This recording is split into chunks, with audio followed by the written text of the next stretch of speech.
Who's the most vile villain ever in media? By Derek FDB. Just dropped like 3 seconds ago, bro. Who's the most vile villain ever in media? A hard question to answer. There's plenty of candidates for this title, and across a variety of different genres. Some people may think of Scar from The Lion King. A lion so obsessed with power that he killed his own brother for the throne. His own brother! My dog, Mufasa. Shoving the blame on his nephew, forcing him to leave their home Pride Rock, and turning Pride Rock into a dry, desolate one of the craziest storylines. That's evil. Or maybe that's not enough. And you think of someone like Michael Myers, the literal embodiment of evil, who terrorized his hometown of Haddonfield with his ability to never freaking die. These are both good candidates for the title. You could even call them great. But when I say vile, I mean vile. Homelander, bitch ass. Someone like changed. Homelander. Look at this now nigga. That dude is more like it. I've expressed my distaste for this dude before. I hate this season nigga. 4, this dude is on a whole nother level. I hate this nigga. It was already very clear how messed up. He's Diddy. He's really Diddy, bro. He's really Diddy. When the head this dude was. With him doing things like letting a plane full of people die, the creation of Ryan, dated Stormfront, killed Black Noir, called A-Train fat. The list goes on and on. To sum it all up, he beefed with a baby. A baby. At least when I beef with babies, it's for a good reason. The point is, this dude was already a bad, hilarious guy who shows no remorse for any of the decisions he makes. So when I say in season 4 things got worse, just know things got worse. Season 4 starts how any other season starts. Huey off somewhere and wearing a Minecraft shirt, Frenchie doing French things, Starlight chatting it up, Butcher doing his typical, "Oi Huey, Homelander's got me, son." The usual. But Homelander, there was something off about Homelander. He seemed more on edge. He seemed more unstable. And it made me more scared of him than ever. I mean, literally, every time he's on screen this season, I just assume someone's about to get lazy. And like 60% of the time, I'm right. This is because Homelander was stressed like never before. Going through a midlife crisis, tired of yes men, troubles with his son. And on top of all of that, he had identity issues worse than the Dominican. I know black. And after several attempts of fixing these issues and failing over and over and over again, Homelander decides to deal with these issues by destroying what he believes is the root of the problem, his humanity, which leads to him doing possibly the most messed up thing he's done to date when he arrives at the lab where he was made. He comes in with a cake. But he's not here to celebrate with these people. You see, this lab was where Homelander was raised, and these people are the ones that raised him. And by raised, I mean they experimented on him, isolated him, and worst of all, showed him zero love when he was a baby. He grew up to be a monster, and that's still messed up. So these people kinda deserved what came next. Homelander, with the calmest expression on his face, enacts his revenge on every single one of them in the most brutal way. Tosses the first dude in this oven room where he used to put Homelander when he was little. Made the second dude, I can't even say I'm trying to get paid, but I'll put it this way. He made this man perform the most vigorous / embarrassing forearm workout in front of all of his colleagues while laughing at him. And this scene was so hard to watch because, as Homelander said, his life was quite literally in his hands. Come on, bruh. This is an old man. His Peter don't even work like that no more. And he had performance anxiety? Yeah, he stood no chance. At this point, if I was one of the workers, I would have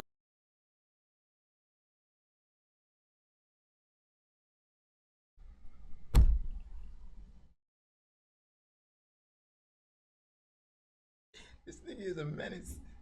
This nigga is a menace. Performance anxiety? Yeah, he stood no chance. At this point, if I was one of the workers, I would have been up there laughing with Homelander to avoid what happens next. Because after putting old dude out of his misery, Homelander murks everyone in the lab, in brutal fashion too, and leaves the director of the lab sealed in there with all their rotting bodies. Yeah.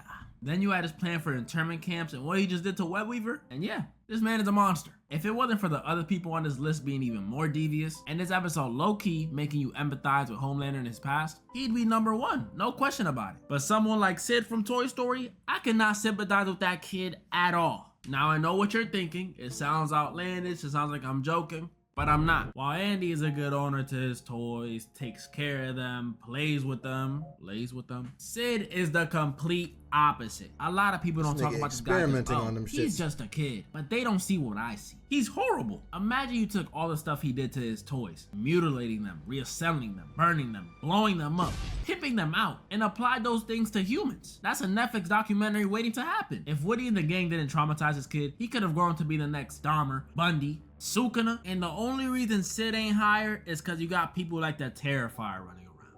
Who?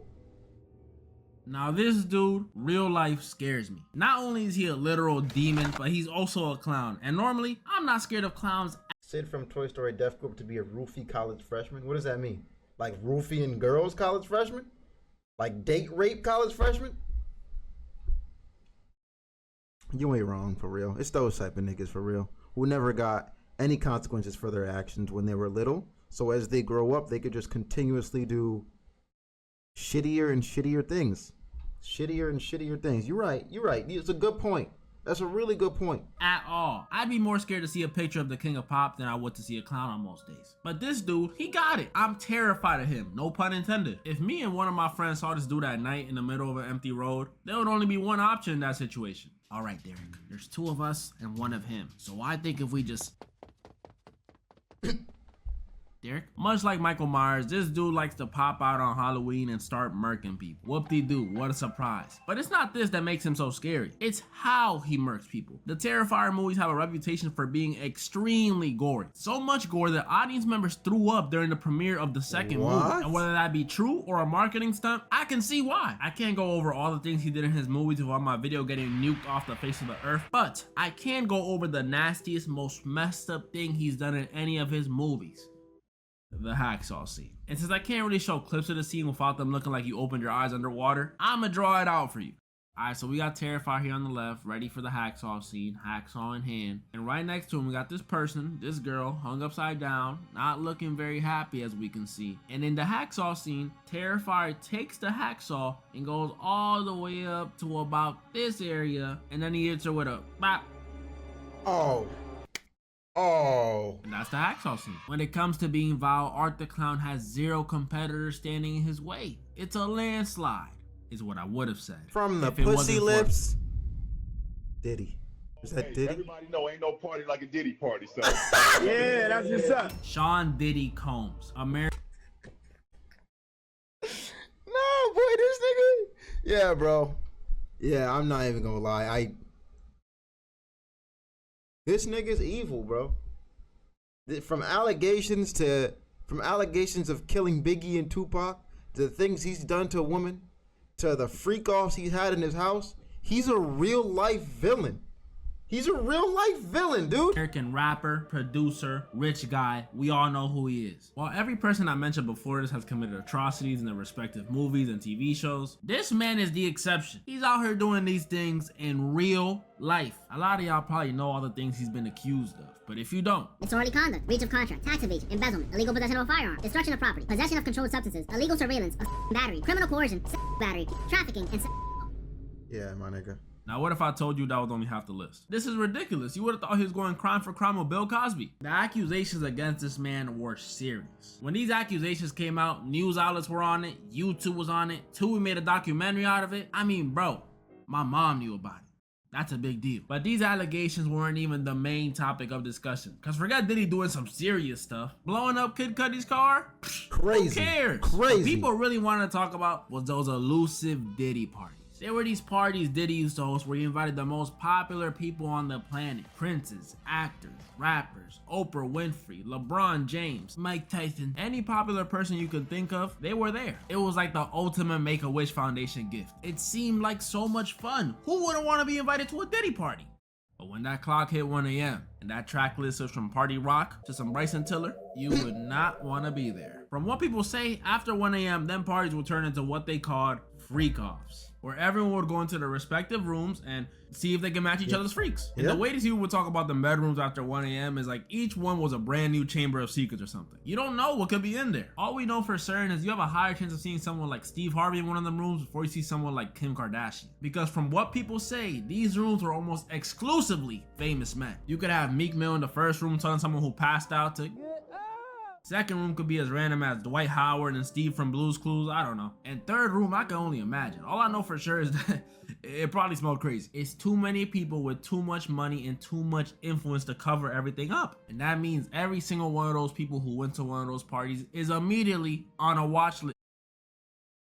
Alright, who edited this photo? But obviously not everybody could have gone freak for freak with Diddy. There had to be some exceptions, some people who said no. Like I can't imagine him approaching Iron Mike on that type of timing. Could you imagine Diddy slowly trying to creep up on Mike? That's what I'm saying. Let me get some of that ass. Hey, so I was thinking, get your hands off me, motherfucker. And to make things worse, people are even saying that Diddy was illegally recording everyone getting their freak on at his party so he could use it as blackmail later. So that makes another list we're never getting. This, all the accusations and all these other things floating around, like his weird behavior towards Usher and Justin Bieber and his possible involvement with Tupac and Biggie's death, gives Sean Diddy Combs the strongest case for the most vile villain ever. And these all may just be accusations.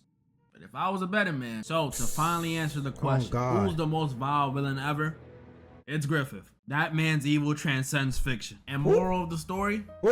The Discord is now up, ladies and gentlemen. Yes, you can join it. You can join it. This is a beautiful server where you guys can chat with one another, suggest me ideas, post your art, win giveaways, and much, much more to come. This is only the beginning. So y'all know where to go. Hit the link, join the server, and don't do no funny business. I'm serious. Join up now. Ain't no party like a Diddy party. Ain't no party. Ain't no party. Ain't no party. Ain't no party like a Diddy party. Ain't no party. Huh? Yeah. Ain't no party like a Diddy party. Ain't no party. Yeah. Ain't no party like a Diddy party. Yo. Ain't no party.